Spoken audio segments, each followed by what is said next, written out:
지금까지 DID를 활용하는 아이덴티피케이션에 대해서 얘기를 했었는데, 이제 에스티메이션에 대해서 한번 살펴보도록 할게요. 이 패럴 트렌드 어썸션이 만족해서 이 DID를 통해서 아이덴티피케이션이 가능한 경우에는 이제 다음 단계로 우리가 생각해야 되는 거는 실제 데이터를 활용해서 이걸 추정을 하는 거겠죠. 그리고 이를 위해서는 이제 다음과 같은 리그레션 모델을 이제 활용해 볼 수 있어요.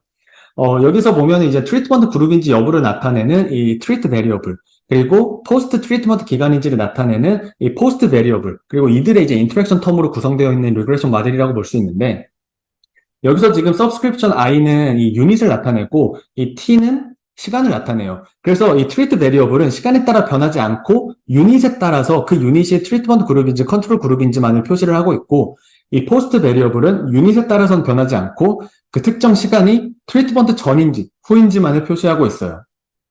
이런 리그레션 모델에 대해서 이 DID의 각 경우에 대해서 이 트리트 베리어블 값을 1 아니면 0 또는 포스트 베리어블 값을 1 아니면 0 이렇게 대입을 해보면은 이 각 경우가 이 리그레션 모델에서 어떻게 캡처될 수 있는지를 쉽게 이해할 수 있는데, 예를 들어서 트리트먼트 그룹에서 이 포스트 트리트먼트 기간 동안의 이 경우를 생각해 보면은 지금 트리트먼트 그룹이니까 트리트 값은 1이 되겠죠. 그리고 포스트 트리트먼트니까 당연히 포스트 값도 1이 되겠죠. 그래서 이 값들을 다 넣으면은 이 리그레션에서 코에피션트들이 전부 다 남아있기 때문에 결과적으로 이 트리트먼트 그룹에서의 포스트 트리트먼트 기간에서의 아웃컴은 베타 0 플러스 베타 1 플러스 베타 2 플러스 베타 3가 될 거예요. 그쵸? 그러니까 반대로 이 컨트롤 그룹에서 이 프리 트리트먼트 기간 동안 생각해 보면은 트리트먼트 그룹이 아니니까 트리트 값은 0이 될 거고, 포스트 트리트먼트 기간이 아니니까 포스트 값도 0이 되겠죠. 그래서 이 값들을 전부 대입을 해보면은 항들이 다 사라지고 결국에는 베타 0만 남는 걸 볼 수 있죠. 이런 식으로 대입을 해보면은 여러분들이 각 상황에서 어떤 코에피션트들이 나타나는지에 대해서 이제 쉽게 이해해 볼 수 있고, 그걸 정리를 해보면은 아마 다음과 같아요.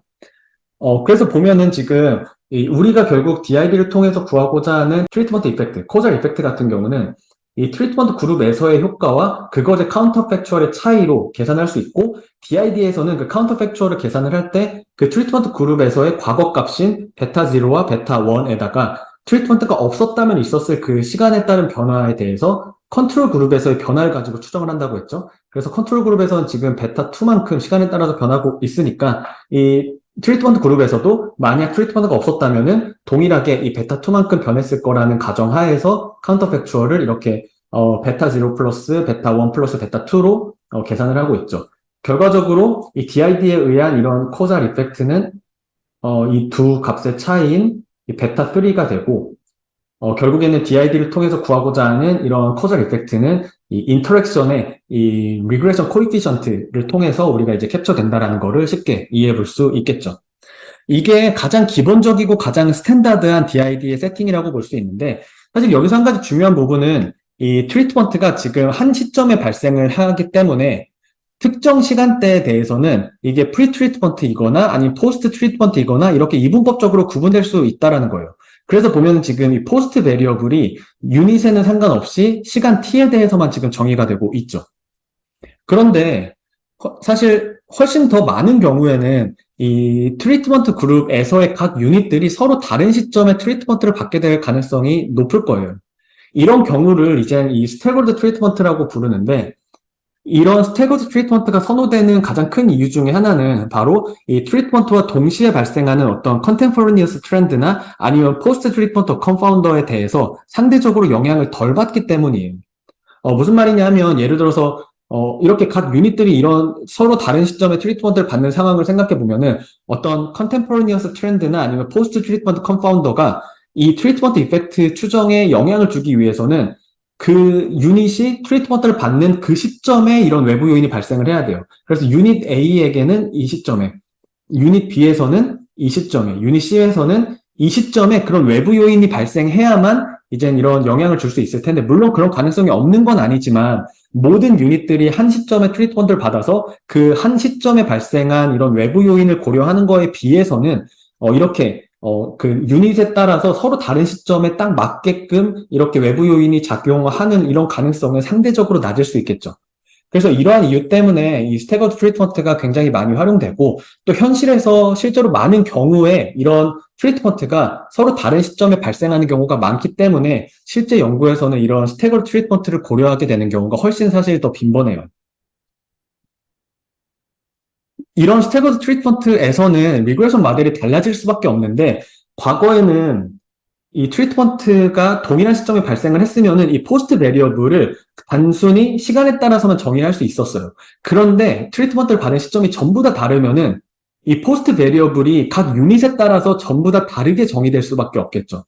그래서 이 스태거드 트리트먼트가 있는 경우에는 이 포스트 베리어블이 서브스크립트가 지금 i와 t에 의해서 정의되고 있는 걸 볼 수 있는데 그 말은 즉슨 그 유닛에 따라서 이 포스트 베리어블이 다 다르게 정의가 될 수 있다라는 거죠. 그리고 사실 이런 상황에서 생각을 해보면은 이 treat i와 그리고 post it 이 인터랙션 텀은 사실은 이 post it랑 사실 완전히 동일해요. 왜냐하면은 treat가 0이면은 즉 컨트롤 그룹이면은 애초에 트리트먼트를 받은 적이 없잖아요. 그러니까 post는 어차피 0이에요. 어떤 경우에도 컨트롤 그룹에 대해서는 지금 이 post it는 그렇기 때문에 이 treat가 1일 때, 즉 트리트먼트 그룹에 대해서만 정의가 되는 변수죠. 그러니까 컨트롤 그룹에서는 이 포스트가 정의가 0이고 트리트 그룹에서만 이게 정의가 되는 변수니까 결국에는 이 두 값이 완전히 동일할 수밖에 없는 거예요. 그래서 결국에는 이게 이제 이 스태거드 트리트먼트가 있는 경우에는 이 인터랙션은 고려되지 않고 이렇게 트리트 i와 포스트 it만 남게 돼요. 그래서 이게 이제 일반적인 스태거드 DID의 모델이고, 근데 여기서 한 가지 딱 예외가 있는데, 지금 이렇게 이 인터랙션 텀이 포스트 IT와 동일했던 이유는 컨트롤 그룹에 대해서는 이 포스트 베리어블을 정의할 수 없었기 때문이에요. 그러니까 이제 이 포스트 베리어블 자체가 트리트먼트 그룹에서만 정의될 수 있기 때문에 이게 트리트먼트 그룹을 나타내는 이 변수를 곱해도 어차피 동일해지는 거죠. 그런데 만약에 컨트롤 그룹에 대해서도 이 포스트 베리어블을 정의할 수 있다면은 이 인터랙션 텀은 서로 같지 않고 살아남을 수 있어요. 그 한 가지 예외는 바로 이 매칭을 통해서인데 사실 원칙적으로는 컨트롤 그룹에 대해서는 포스트 베리어블을 정의할 수 없잖아요. 왜냐면은 애초에 트리트먼트를 받지 않았으니까요. 그런데 만약에 이렇게 원투원으로 이렇게 매칭을 하게 되면은 이제 컨트롤 유닛에 대해서도 이 포스트 베리어블을 정의할 수 있는데 바로 본인과 매칭된 그 트리트 유닛에서의 트리트먼트를 시점을 기준으로 포스트 베리어블을 정의할 수 있게 되는 거예요. 이런 경우에는 이 포스트 베리어블이 트리트먼트 그룹과 컨트롤 그룹에 각각 정의가 되고 그렇게 함으로써 이 인터랙션 텀 같은 경우는 트리트먼트 그룹에서의 포스트 베리어블만 나타내는 변수가 되기 때문에 이런 경우에는 이게 서로 같지 않을 수 있고 그러니까 이런 인터랙션 텀이 살아남을 수 있겠죠. 무슨 말인지 이해되시죠? 그래서 이렇게 스태거드 트리트먼트가 있는 경우에는 컨트롤 유닛에 대해서 매칭을 통해서 포스트 베리어블을 정의할 수 있는 특수한 경우에만 이런 인터랙션 텀이 남아있고 그 외에는 보통 이 트리트 i와 포스트 it만 남아있다라고 정리해 볼 수 있을 것 같고요. 여기서 이제 한 가지의 더 변형이 이제 일어나는데 앞선 강의에서 패널 데이터에서의 픽스드 이펙트, 고정 효과의 역할에 대해서 설명을 드렸었죠. 그래서 이런 패널 데이터 구조에서는 유닛 픽스 이펙트와 타임 픽스 이펙트를 모두 포함하는 투웨이 픽스 이펙트 모델이 일반적으로 활용되는데 그러면은 이 지금 유닛 픽스 이펙트와 타임 픽스 이펙트는 보통 이제 이런 식으로 이제 표현을 해요. 그래서 유닛 i에 따른 어떤 고정된 효과를 나타내고 이제 타임 t에 대한 어떤 고정된 효과를 이제 포함하는 거를 이제 이렇게 나타내는데 이렇게 투웨이 픽스 이펙트를 고려하고 나면은 이 유닛 픽스드 이펙트에 의해서 시간에 따라 변하지 않는 이런 어떤 컨스턴트라든지 아니면은 이런 트리트 베리어블이 모두 사라지고 그리고 이젠 타임 픽스드 이펙트에 의해서 유닛에 따라 변하지 않는 이런 포스트 베리어블이 이제 흡수되어서 사라지겠죠. 결과적으로 투웨이 픽스 이펙트를 고려하고 나면은 이 인터랙션 텀만 남게 될 거예요. 마찬가지로 이 스태거드 DID에서도 투웨이 픽스 이펙트를 고려하고 나면은 이 컨스탄트나 아니면 트리트 i가 이제 흡수되어 사라지고 또 앞서 설명드린 대로 원투원 매칭을 통해서 컨트롤 그룹에도 포스트 베리어블을 정의해주지 않는 이상은 이런 인터랙션도 애초에 이제 사라지기 때문에 결국에는 이 포스트 IT 이 변수 하나만 이제 남는 경우를 볼 수 있죠.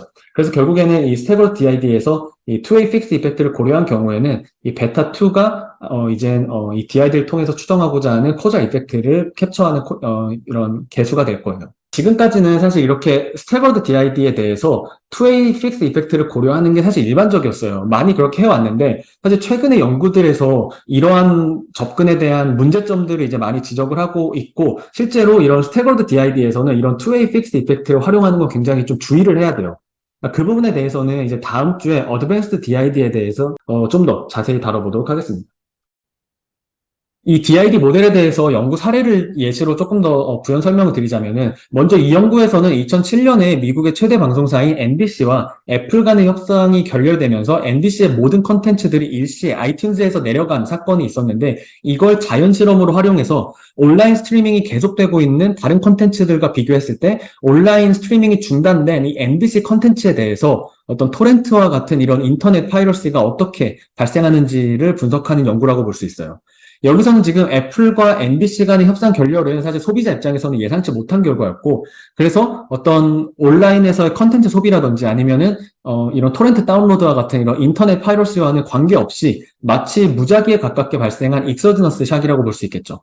그래서 이런 익서지너스한 샥에 의해서 NBC 컨텐츠와 넌 NBC 컨텐츠가 트리트먼트 그룹과 컨트롤 그룹으로 이제 구성되는 이런 리서치 디자인을 활용하고 있는 연구라고 볼 수 있어요. 그리고 이러한 어떤 이 트리트먼트 전후로 해서 이 데이터가 지금 모두 관찰 가능한 패널 데이터를 갖추고 있기 때문에 DID를 적용할 수 있는 모든 조건을 갖추고 있다고 볼 수 있죠. 그리고 또 이러한 트리트먼트가 동일한 시점에 적용되고 있기 때문에 가장 스탠다드한 DID 세팅이라는 것도 쉽게 확인할 수 있어요. 그리고 이러한 DID를 위해서는 이 패럴 트렌드 어썸션이 성립을 해야 된다라고 했죠. 그리고 그를 위해서는 부분적으로 패러럴 프리트렌드가 성립하는 거를 보여줘야 된다라고 했는데 여기서는 지금 다음과 같은 그래프로 보여주고 있어요. 지금 트리트먼트 이전 기간에 이 트리트먼트 그룹과 컨트롤 그룹의 트렌드가 평행한 패러럴 프리트렌드를 이렇게 보여주고 있는데 참고로 지금 이 그림에서는 트렌드가 지금 완전히 겹쳐 보이지만 사실 이거는 로 데이터를 그대로 이렇게 그래프로 나타낸 건 아니고 이 롤데이터에서는 이 두 그룹의 트렌드가 값이 완전히 같진 않고 다만 이 타임 트렌드가 이 평행한 상태예요. 근데 그걸 이제 이 어떤 픽스 이펙트를 통해서 베이스라인을 모두 같게 만들어준 후에 그래프를 그려서 이렇게 겹치게 보이는 것 뿐인데 사실 이 패럴 트렌드 어썸션은 이렇게 트렌드가 완전히 겹치는 걸 요구하는 건 아니고 그 트렌드가 안 겹쳐도 상관없는데 그냥 평행하게 이렇게 타임 트렌드가 변해야 되는 어떤 이런 조건이라는 거를 명심하면 좋겠고 혹시 이런 패럴 트렌드에 대해서 이렇게 베이스라인을 같게 만들어서 이렇게 겹치게 보이게 만드는 부분에 대해서 혹시 궁금한 분들은 이 논문에서의 방법을 참고해 보면 좋을 것 같아요. 이러한 자연 실험 세팅을 DID로 추정하기 위해서는 다음과 같은 DID 리그레션 모델을 고려할 수 있겠죠. 여기서는 이제 이 픽스 이펙트에 의해서 이 트리트와 포스트 베리어블에 해당하는 거는 결국 흡수되어 사라질 거예요.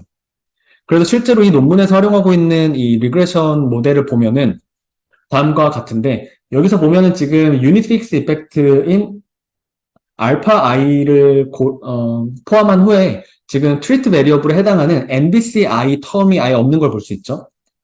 그리고 지금 여기 이 메인 모델에서는 타임 픽스 이펙트를 고려하고 있지 않는데 분석 중간에 이 타임 픽스 이펙트를 포함을 하고 나면은 이 지금 포스트 베리어블에 해당하는 DT가 사라지는 걸 볼 수 있어요. 결과적으로 이렇게 픽스 이펙트를 고려한 후에는 이 트리트 베리어블인 MBCI와 포스트 베리어블인 DT의 인터랙션 텀만 이렇게 남게 된다라는 거를 이 연구를 통해서 확인해 볼 수 있을 것 같고요. 두 번째 케이스는 이젠 유닛별로 트리트를 받는 시점이 다 다른 경우인데 이 연구에서는 지금 미국의 최대 온라인 안경 판매 플랫폼인 와비파커의 데이터를 가지고 분석을 하고 있어요. 이 와비파커는 원래는 온라인에서만 이제 안경을 판매를 하고 특히 여러 개를 이렇게 집에서 받아보고 이제 써본 후에 가장 마음에 드는 거를 이제 고르고 나머지는 다 반품을 하는 이런 홈 트라이온 서비스로 굉장히 유명해진 브랜드예요. 그런데 이 와비파커에서는 이제 홍보 목적으로 안경을 구경하고 착용해 볼 수 있는 오프라인 쇼룸을 이제 오픈을 했는데 이러한 오프라인 쇼룸이 과연 온라인 판매량이나 아니면은 이 온라인에서의 반품률 같은 것들에 어떤 인과적인 효과가 있는지를 분석한 연구라고 볼 수 있어요. 여기서 이제 이 와비파커의 오프라인 쇼룸은 동시에 모든 지점에서 이제 오픈한 게 아니고 순차적으로 여러 지역에 오픈을 했기 때문에 지역별로 이 트리트먼트의 영향을 받은 시점이 다 다르겠죠. 그쵸? 그리고 여기서는 일단 오프라인 쇼룸 오픈이라는 이 트리트먼트의 영향을 받은 트리트먼트 그룹과 그렇지 않은 컨트롤 그룹은 구분해야 되는데, 이 연구에서는 이 소비자들의 평균 생활 반경을 고려해서 오프라인 쇼룸 지점에서 30마일, 약 50km 반경을 기준으로 잡았어요. 그래서 이 50km 안에 살고 있는 고객들을 트리트먼트 그룹, 그 밖에 있는 그룹을 이제 컨트롤 그룹이라고 이제 놓고 있는데, 물론 이 30마일을 기준으로 하는 게 뭐 적절한지에 대해서는 반론이 있을 수 있겠지만, 그건 이 30마일과 좀 다른 기준들에 대해서도 다양한 이런 센시티비티 테스트를 통해서 쉽게 해결할 수 있는 부분이라고 생각을 하고요. 이렇게 나눈 트리트먼트 그룹과 컨트롤 그룹에 대해서 이 오프라인 쇼룸 오픈 전후의 데이터를 모두 활용할 수 있어야만 이런 DID를 적용해 볼 수 있게 되겠죠. 그래서 이러한 스태거드 DID 상황에서는 다음과 같은 모델을 이제 고려를 해볼 수 있을 텐데, 일단 유닛 픽스드 이펙트에 의해서 이 트리트 i가 흡수되어 사라질 거고, 또 여기선 지금 매칭을 고려하고 있지 않기 때문에 이 인터랙션 텀은 포스트 베리어블과 같기 때문에 이제 어차피 의미가 없죠. 결과적으로는 이 포스트 it만 이렇게 남게 될 거예요. 그래서 이 연구에서 실제로 활용한 리그레션 모델을 보면은 지금 여기서 포스트 IT라는 거는 특정 지역에서 오프라인 쇼룸 오픈 이후를 나타내는 변수잖아요. 그래서 그런 변수가 이제 오픈 IT라는 베리어블로 이제 나타내는데, 그래서 지금 여기서 보시는 것처럼 리그레션 이 DID 모델이지만 결국에는 이런 베리어블 하나만 남아있는 걸 볼 수 있죠. 그래서 실제로 이런 스태거드 DID 모델에서는 이렇게 변수 하나만 포함하고 있는 경우가 굉장히 많고, 그럼에도 불구하고 이러한 이유와 그리고 이러한 리서치 디자인으로 인해서 이게 이제 DID를 추정하고자 하는 리그레션 모델이라는 거를 이제 이해할 수 있지 않을까 생각을 합니다. 또 왼쪽 지금 표에 나와 있는 것처럼 미국에서 차별금지법이 각 주별로 서로 다른 연도에 시행이 됐어요. 그래서 이 연구에서는 이러한 차별금지법의 시행을 트리트먼트로 삼아서 해당 주에 있는 기업들의 어떤 성과에 어떤 인과적인 효과가 있는지를 분석하고 있는 연구예요. 그래서 이러한 연구 세팅이 왜 스태거드 DID고, 또 이러한 연구 세팅 하에서 차별금지법 시행을 나타내는 변수인 AD-로우 변수만 왜 남아있는지 이제 여러분들 충분히 이해하실 수 있지 않을까 생각을 합니다. 다음 연구는 조금 다른 모델 스페시피케이션을 보여주고 있는데, 이 기가진이 같은 이런 TV와 연동된 스마트 스피커가 이 시청자들로 하여금 이 스마트 TV에서의 디지털 컨텐츠 소비에 어떤 영향을 주는지를 분석한 연구예요. 여기서 보면은 이 스마트 스피커를 설치한 가구와 그렇지 않은 가구가 각각 트리트먼트 그룹과 컨트롤 그룹이 되겠죠? 그리고 두 그룹에 대해서 스마트 스피커 도입 전후의 데이터가 관찰 가능하니까 이 DID가 적용 가능한 세팅이라고 볼 수 있어요. 그리고 또 각 가정들이 각기 다른 시점에 스마트 스피커를 도입했을 테니까 스태거드 트리트먼트 세팅이겠죠. 그런데 지금 여기서 보면은 앞선 연구들과는 달리 이 애프터 IT 뿐만 아니라 지금 인터랙션 텀이 모두 이렇게 살아있는 거를 볼 수 있죠. 그 이유는 바로 이 논문에서 잘 설명하고 있는 것처럼 원투원 매칭을 했기 때문이에요. 이런 원투원 매칭을 통해서 컨트롤 유닛에서도 이 매치드 유닛에서와 동일한 시점을 기준으로 이 애프터, 포스트 베리어블의 값을 부여했기 때문에 비로소 이제 인터랙션 텀이 포스트 베리어블과 같지 않고 이렇게 인터랙션 텀을 고려할 수 있는 거예요. 사실 이런 경우는 이제 이 원투원 매칭을 고려한 특수한 경우이기 때문에 이렇게 조금 모델 스페시피케이션이 달라 보일 수 있다는 점에 대해서 다시 한번 확인해 볼 수 있을 것 같고요. 또 한 가지 조금 더 덧붙이자면, 사실 초반부터 많이 강조하는 부분 중에 하나가 바로 아이덴티피케이션과 에스티메이션의 분리였는데, 사실 지금까지 살펴본 모든 연구들은 에스티메이션 관점에서는 모두 완벽히 DID를 적용할 수 있는 세팅인 거는 틀림없어요. 그런데 그게 아이덴티피케이션이 가능한 세팅인지에 대해서는 사실 이거는 가능하다 안 하다의 어떤 그 결정이라기보다는 정도의 차이라고 볼 수 있어요. 그래서 그런 아이덴티피케이션의 정도의 차이 관점에서 사실 지금 여기 연구에서 보여지는 이런 세팅은 아이덴티피케이션을 위해서는 사실 그렇게 선호되는 세팅은 아닐 수 있는데, 왜냐하면은 앞선 연구들과 가장 큰 차이점은 지금 동일한 주체인 시청자가 스마트 스피커를 도입할지 말지, 트리트먼트도 직접 셀렉트하고, 그리고 이제 그 스마트 TV에서 컨텐츠를 소비할지 말지, 아웃컴도 지금 직접 셀렉트하고 있는 경우예요. 다시 말해서 지금 이 트리트먼트 어사이먼트 메커니즘이 약간 셀프 셀렉션의 경우인 건데, 이건 사실 앞선 경우와는 조금 다르다고 볼 수 있죠. 예를 들어서 첫 번째 사례에서는 이 트리트먼트 어사이먼트 메커니즘이 NBC와 애플의 갑작스런 협상 결렬이었고, 이건 충분히 무작위에 가까운 어떤 익서지너스한 샥이었어요. 그렇죠?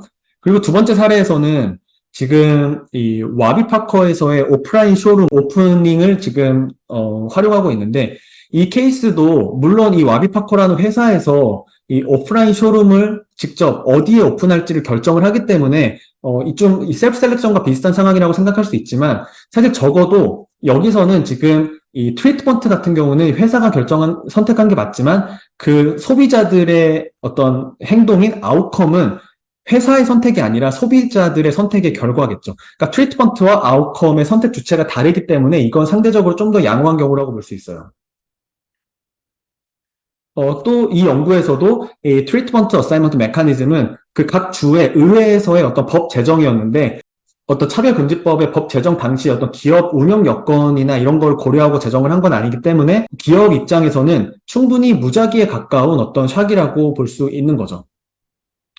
그런데 다음 사례처럼 만약에 트리트먼트와 아웃컴을 동일한 대상이 직접 선택을 하는 경우라고 한다면은 그 동일한 대상에 대해서 트리트먼트와 아웃컴에 동시에 영향을 주는 컨파운더가 굉장히 다양할 수밖에 없기 때문에 아이덴티피케이션 측면에서 보면은 불리한 게 사실이에요. 앞선 사례들에 비해서.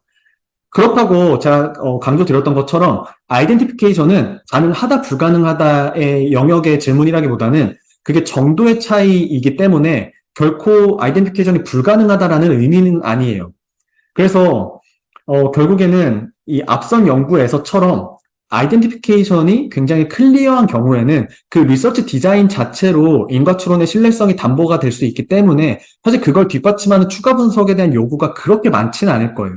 그런데 지금과 같은 경우처럼 만약에 셀프 셀렉션에 기반한 리서치 디자인 같은 경우는 아이덴티피케이션이 상대적으로 약할 수 있기 때문에 불가능한 건 아니지만 앞선 사례에 비해서 상대적으로 좀 약점이 있기 때문에 그걸 뒷받침하기 위한 훨씬 더 많은 추가적인 분석이 요구될 수 있다라는 거를 또 이해하는 것도 도움이 될 수 있지 않을까 싶고요. 그래서 이 논문도 보시면은 그런 다양한 예상 가능한 반론들에 대해서 반박하기 위해서 굉장히 다양한 어떤 추가 분석들, 어떤 로버슨 체크를 수행하고 있는 거를 여러분들 보실 수 있을 거예요. 그래서 인과추론에서는 이 아이덴티피케이션이라는 거는 정도의 문제이고, 그래서 아이덴티피케이션이 상대적으로 약한 경우에는 그러한 약점을 분명하게 인식하고 또 다양한 분석들을 통해서 예상 가능한 반론들에 대해서 이렇게 반박함으로써 아이덴티피케이션을 서포트할 수 있다라는 것들에 대해서도 확인할 수 있고, 하지만 애초에 만약에 아이덴티피케이션이 잘 되어 있는 리서치 디자인을 활용할 수 있다면은 사실 그러한 어떤 수고를 크게 덜 수 있기 때문에 가장 베스트한 방법은 가급적이면 좋은 리서치 디자인을 먼저 찾는 게 더 중요하지 않을까 싶습니다.